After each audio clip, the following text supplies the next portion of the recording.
Shalom, shalom frères et sœurs en Christ et bienvenue à la rhapsodie du dimanche 16 janvier 2022. Rhapsodie écrite par le pasteur Chris Oyakilome et la lecture vous est offerte par les vérités de l'évangile. Le thème d'aujourd'hui est « Nous sommes l'espoir des nations ». Alléluia. Et le verset de Ézéchiel 22, verset 29 qui dit « Le peuple du pays se livre à la violence comme des rapines l'oppression, opprime les malheureux et l'indigent, foule l'étranger contre toute justice. » Alléluia. Le pasteur Christ dit, l'une des raisons pour lesquelles le jugement viendra sur le monde est l'injustice et l'oppression qui prévalent dans différentes nations aujourd'hui. Vous trouverez des organisations, des agences et même des gouvernements adoptant des politiques qui oppriment leur peuple.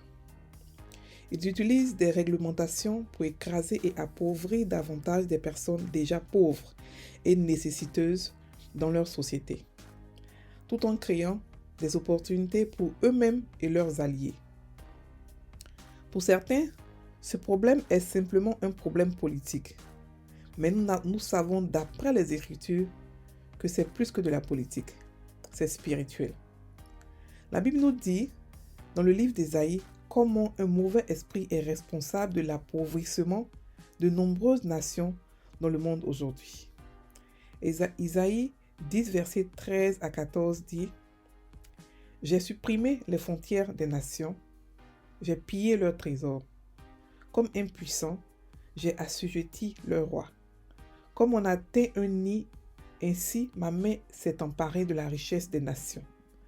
Comme les gens ramassent des œufs abandonnés, ainsi j'ai rassemblé tous les pays. Nul n'a battu d'aile, ni ouvert la bouche pour crier. » Fin du verset. Alléluia. Par ignorance, beaucoup supposent que le ralentissement économique est dû aux forces du marché. Mais la Bible indique clairement qui a pillé leurs richesses. C'est pourquoi nous devons continuer à prier pour les nations, afin qu'au lieu de l'oppression et de l'injustice, il y ait la paix, la piété et l'honnêteté.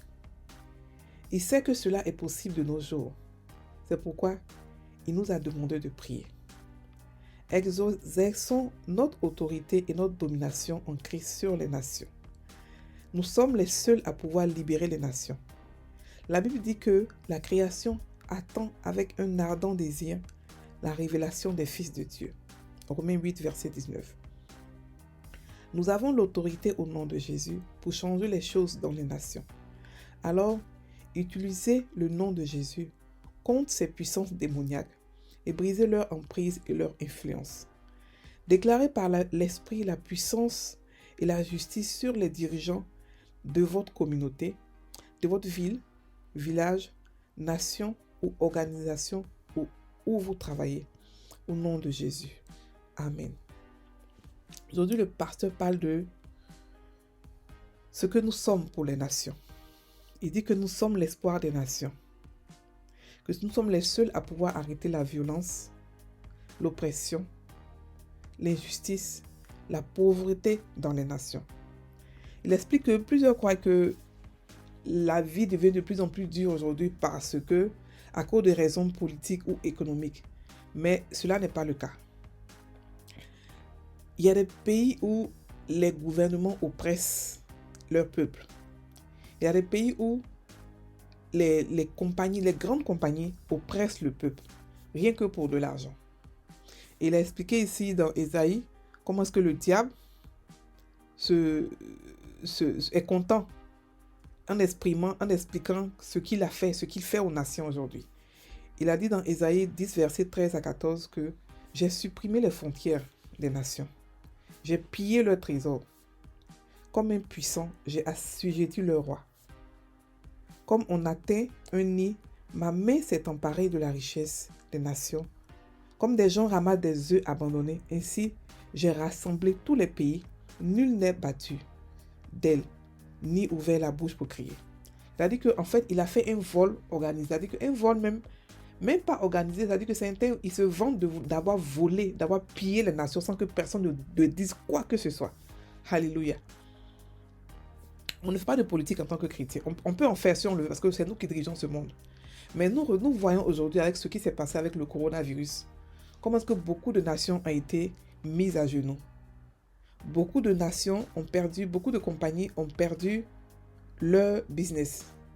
Mais par contre, nous voyons que d'autres compagnies prospèrent.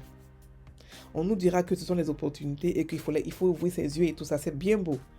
Mais ce sont des choses qui ont été organisées pour pouvoir piller d'autres pays, pour pouvoir oppresser d'autres pays.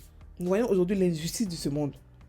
Et la Bible explique qu'il y aura un jugement à cause de quoi? À cause de l'injustice, à cause de la corruption, à cause de beaucoup de choses. Surtout en Afrique où les gouvernements n'ont aucun égard pour leur population. Aucun égard pour leur population. Ils n'ont pas de peur, ils n'ont pas de compassion pour leur population. Ils s'en foutent. Les populations sont illettrées. Les populations font ce qu'ils veulent. C'est-à-dire qu'ils sont oppressés. Les pauvres deviennent encore plus pauvres. On opprime le pauvre. On demande aux pauvres de payer l'école. On demande aux pauvres de payer l'hôpital. Alors qu'en Europe, ce sont des choses qui sont gratuites parce que c'est un droit légal, un droit normal. Chaque humain doit aller à l'école.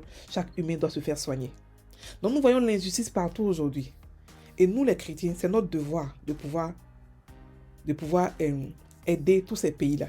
De même pouvoir aider ces gouvernements à ne pas oppresser leur peuple. C'est pour cela qu'en tant que chrétiens, nous devons comprendre la richesse et devenir riches.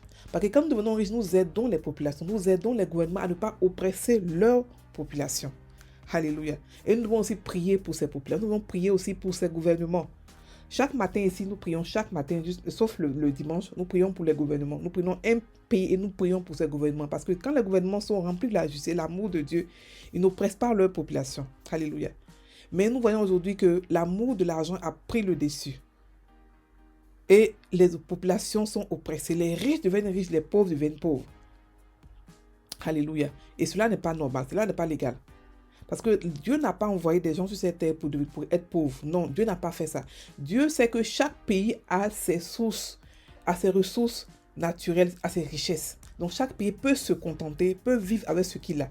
Aucun pays n'a besoin d'aller voler d'autres pays ou d'aller tuer d'autres pays pour s'emparer des biens. Non, Dieu a partagé. C'est un Dieu sage, ce n'est pas un Dieu méchant. Donc il n'y a pas quelqu'un qui est né pour être pauvre, ça n'existe pas. Mais par contre, des gens sont oppressés. Des démons font des manipulations sur les gouvernements, sur les grandes compagnies pour pouvoir oppresser des peuples à cause de l'argent. Alléluia. Et ils utilisent les hommes comme nous, qui sont vraiment assoiffés d'argent pour pouvoir établir leur plan. Alléluia. Mais aucun de nous ne va partir avec la richesse que nous avons sur cette terre-là. Aucun de nous ne va partir au ciel avec ça. Non. On va tous partir, mais on ne va pas partir avec ce qu'on a. Ce qu'on peut partir avec, ce sont les richesses qu'on a gagnées au ciel. C'est-à-dire que ce qu'on a fait, toucher les âmes, aider les gens, c'est ça là qui sont les richesses qui sont durables. Mais les richesses qu'on a ici n'est pas durables. Ça n'en vaut pas la peine de vouloir faire tout ce, de vouloir être oppressé du monde. Ça n'en vaut pas la peine. Alléluia. Nous devons être ceux-là qui prient pour ces nations. Nous devons être ceux-là qui protègent. Le monde nous a été donné. C'est pour ça que nous devons prier pour les gouvernements. Alléluia. Nous devons prier parce qu'ils sont oppressés. Souvent, ils n'ont pas le choix. Ils prennent des décisions pour oppresser leur population, mais ils n'ont pas forcément le cœur à le faire. Et nous sommes la force qui arrête Satan. Nous sommes la force qui peut l'arrêter, qui peut l'humilier, qui peut le dégager de chaque pays. Donc nous devons prier pour les nations. C'est très important. Et lorsqu'une nation est en paix et prospère, nous chrétiens qui sommes dans cette nation-là, prospérons aussi et sommes en paix. Alléluia. Donc, nous avons le pouvoir au nom de Jésus de chasser le diable, de chasser ses œuvres, de détruire ses œuvres. Donc nous devons attaquer. Alléluia. Nous ne devons pas attendre de voir d'abord la pauvreté. Non, nous devons attaquer tous les jours pour briser les plans de Satan. Alléluia. Je vais maintenant prendre la confession. Répétez après moi. Je déclare que l'évangile a libre cours dans toute ma nation. Et que la justice de Dieu est établie dans le pays et dans le cœur des hommes. La parole de Dieu prévaut dans ce pays, dans mon pays, conduisant à une plus grande moisson d'âmes dans le royaume. Au nom de Jésus. Amen. Frères et sœurs en Christ, passez une très bonne journée.